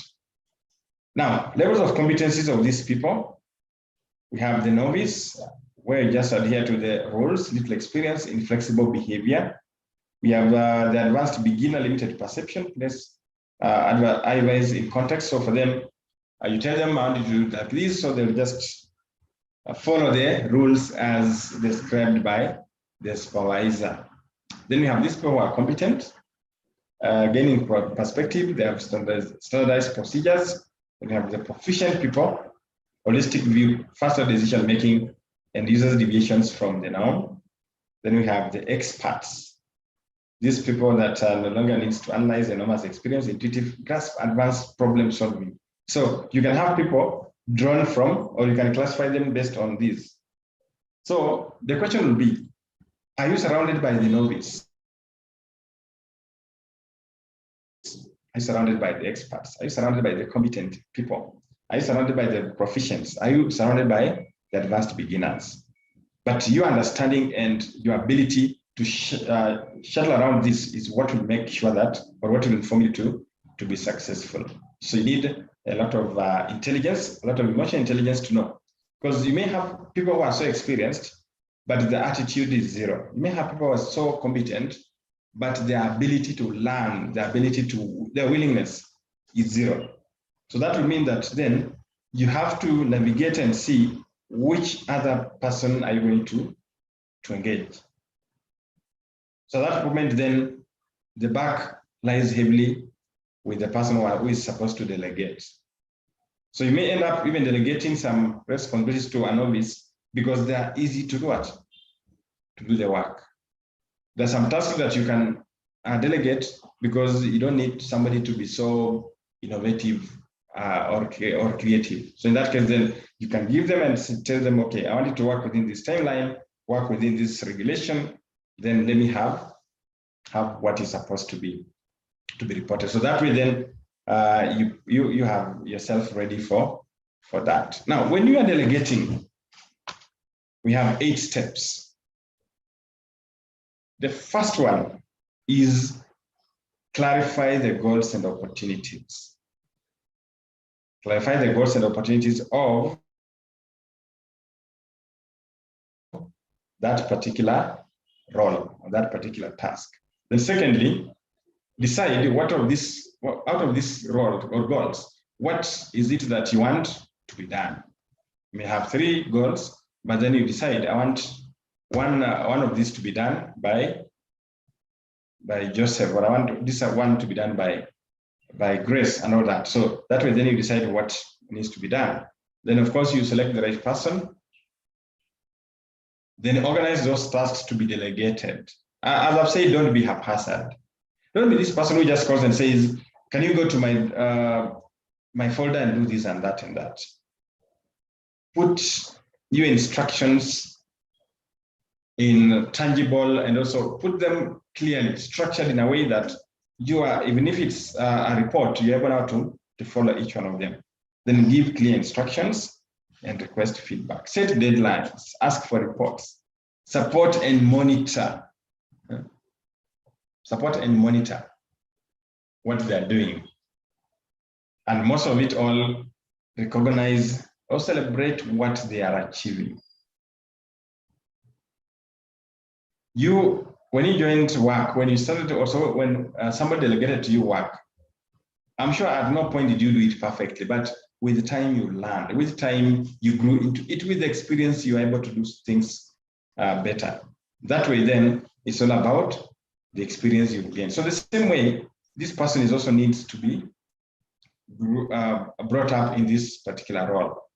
So whatever they do, the mistakes they make, let them know that it's a learning process. Let them understand that nobody woke up and they became successful. It's been a step-by-step process. So once you've ensured that, then it will make it very easy for your team or for your members to achieve that.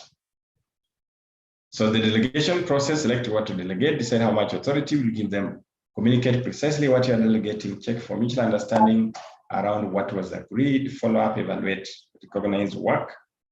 Well done. Now, this is just a simplified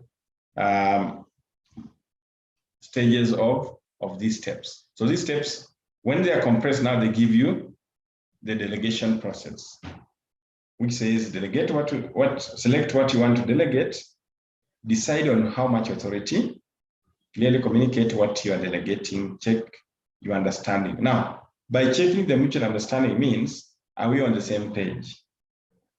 Let's not be like, I'm assuming you don't do this, yet you're also assuming that James expects this. That's where the mutual understanding is centered around. Let us never assume during delegation. Let us be so candid when we are clearly defining what we expect.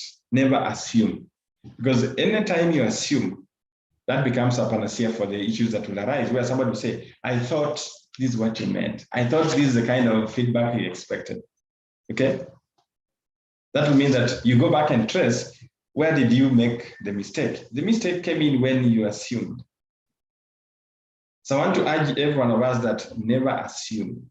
When you're delegating work, never assume.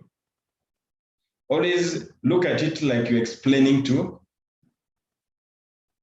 a child on what they need to do. And even you, when this work is being delegated to you, also don't show them that I know this. Because I've seen cases whereby somebody claims that they know, yet they go ahead and do something that is contradictory. Just because there's something that I know what you want me to do. The same way people will dismiss you and say, I know what you want to say. But when they listen to you, they realize that actually what they thought is what you wanted to say is completely opposite. So always give a chance and explain systematically what is expected. And let us exhibit listening skills. Listen carefully. Okay? We need to be very, very keen when it comes to listen. Let us be keen to detail. That way you need to understand why you have only one mouth and you have 2 ears. God had a purpose saying that you need to do what? Listen more and speak less. But paradoxically, we have people who speak more and listen less, because according to them, it's they know everything, and therefore they have no. For them, it's not about listening to anyone, because anyone else sentiments are nonsensical, which is misplaced, and it's not the correct way to deal with issues. So when we selecting what to delegate is pick a task or a responsibility that is perhaps less challenging to you, but will stretch to develop the employee in the question. Remember now, these are the specific issues to do with every stage. So I should be looking at something that is less challenging, which I know it's simple to do, but when I'm delegating it, I know it will make this person to think outside the box. It will make them to even research and find out what they ought to do. Then stipulate the goal of the result you are looking for and how it will be measured. I think that's a point that I cannot overemphasize, because you cannot give somebody work without stipulating when you expect it and how, in what way do you want the work to be done. Is it a report? Is it an email? Is it a communication? Is it a weekly, a daily? You get all that is part of the stipulated guidelines.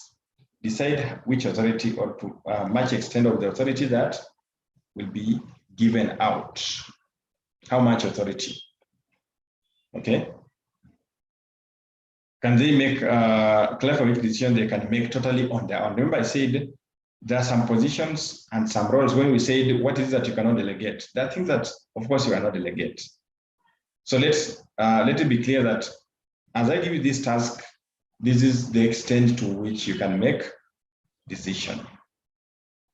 Let me know, keep me informed, let me understand clearly what is that I can do and what is that I cannot do, what is that I need to consult, or what is that I can say this is not within my jurisdiction. Then we must run by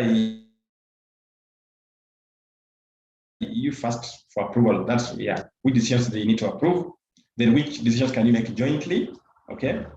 Which decisions can you make for them? That's also another point that we need to know. But more importantly is that we need to exhibit what we call a hands-off as much as you can personally tolerate, and how the situation can allow for that.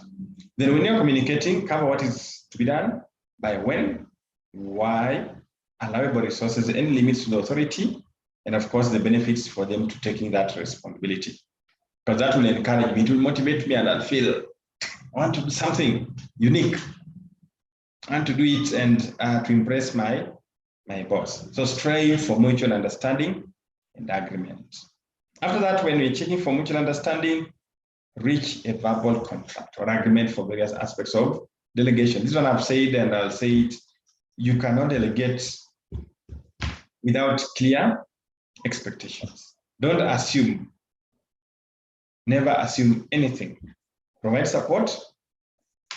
For example, as I've said, if you agree that you need a report every day, every week, let it be clear that this is what I expect from you. Then use this opportunity to coach, guide, and challenge, and encourage your protege or the employee. The protege is the person that is what? That is receiving or you've delegated that work to. So make sure that you coach them, you guide them, and encourage them to do the work. Follow up, evaluate, and recognize work well done. This is the last bit of the delegation process. So we need to use delegation to find the right fit between employee skills and the work to be done. As we follow up, we need to motivate them. As I said, any celebrations of success are very key when we delegate, because it gives people the self-esteem. It challenges them to assume or to look forward for better responsibilities. And of course, praise and give credit for any work well done. So ladies and gentlemen, that is the end of my presentation on delegation. I know we've rushed, but it was because we really wanted to be within time. So I'll welcome any questions.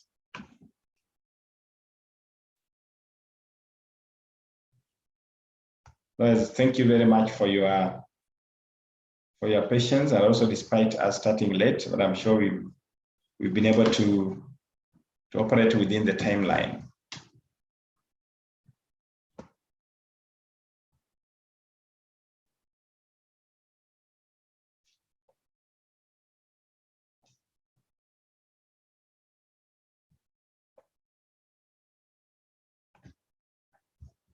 So any question, any comment, any suggestion, or any experience you can share with us?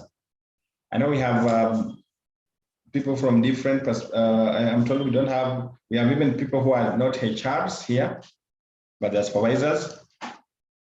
So perhaps as we wind up, just what has been your experience with regard to delegation? Have you done it smoothly from what we've discussed? Do you think there's a gap that needs to be addressed? Just share your thoughts as we wind up.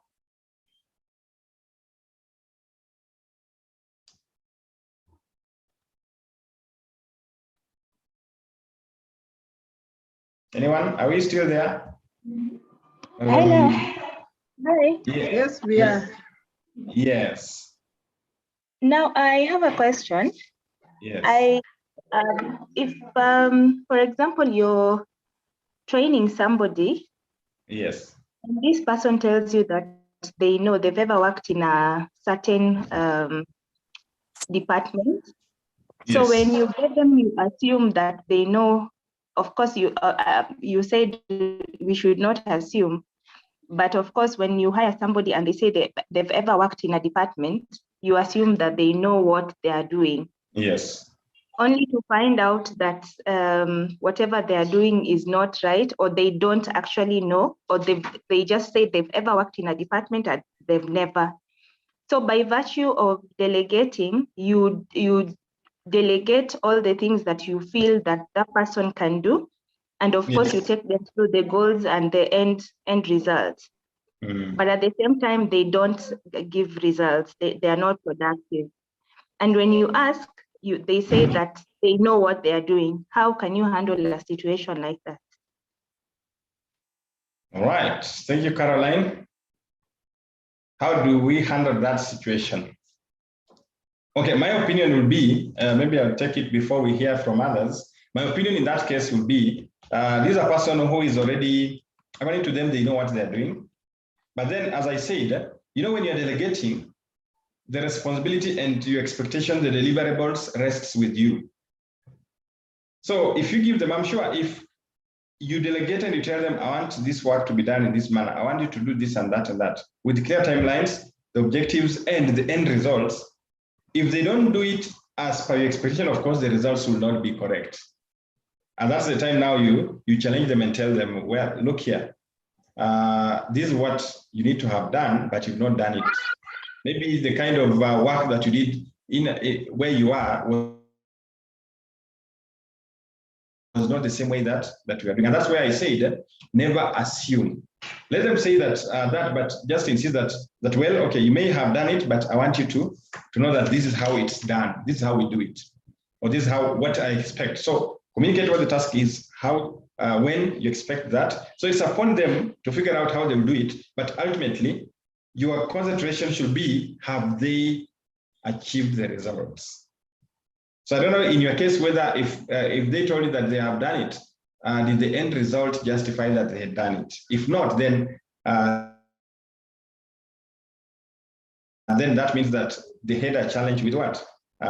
Based on that assumption. And therefore, when you are discussing the end results, that's when you are praising and monitoring and evaluating. That's when you tell them, I thought this is what you meant you have done, but it means that this is not the situation. So moving forward, then I want you to know that this is how it's done. But I know, of course, you'll face the challenges of people who believe that they know it all. But I think it's very critical that you clearly clarify that this is what needs to be done. I know those cases are common. I've had them before also, where you tell somebody, I want you to prepare this because the assumption has been that they know. But now they send you a report and you look at it, the report looks so jumbled. It has no clear in fact, what is supposed to be in the middle is appearing at the end. And you ask yourself, is this how you need to work? So that has maybe now, what I've encouraged my supervisors is, whether somebody believes they know it or not, let them listen. Tell them, okay, give me time, let me explain to you on what is is expected. That assumption does not make you now to end up not getting what you expect. So that would be my take. I don't know whether anybody else has a different take on that, on how you handle such a situation. We are free to do that.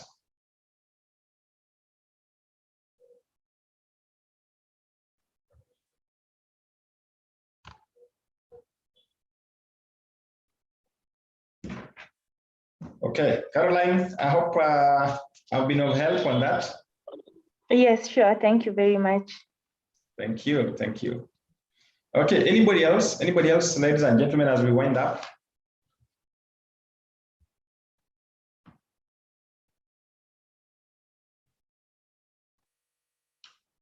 Right. So I think then I can hand over this to the organizer. Then, if you can hear us, maybe I can hand over to you.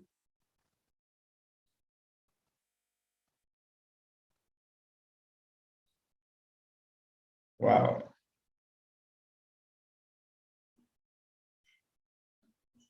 Looks like Denny is not available, perhaps. Okay, what we can do is I can request that we proceed and break. Then next week, next Saturday, I think we'll start on time. But my apologies on behalf of the organizer for the challenge we had early in the day. But nonetheless, I think I've been able to touch on the key areas that we are supposed to look at. Remember, you can access these materials through the learning management system, which I think is the same platform that you use to register. The presentation is available there, and you'll be able to access it at the end of the session next week. You can be able to, even now, you can be able to access that.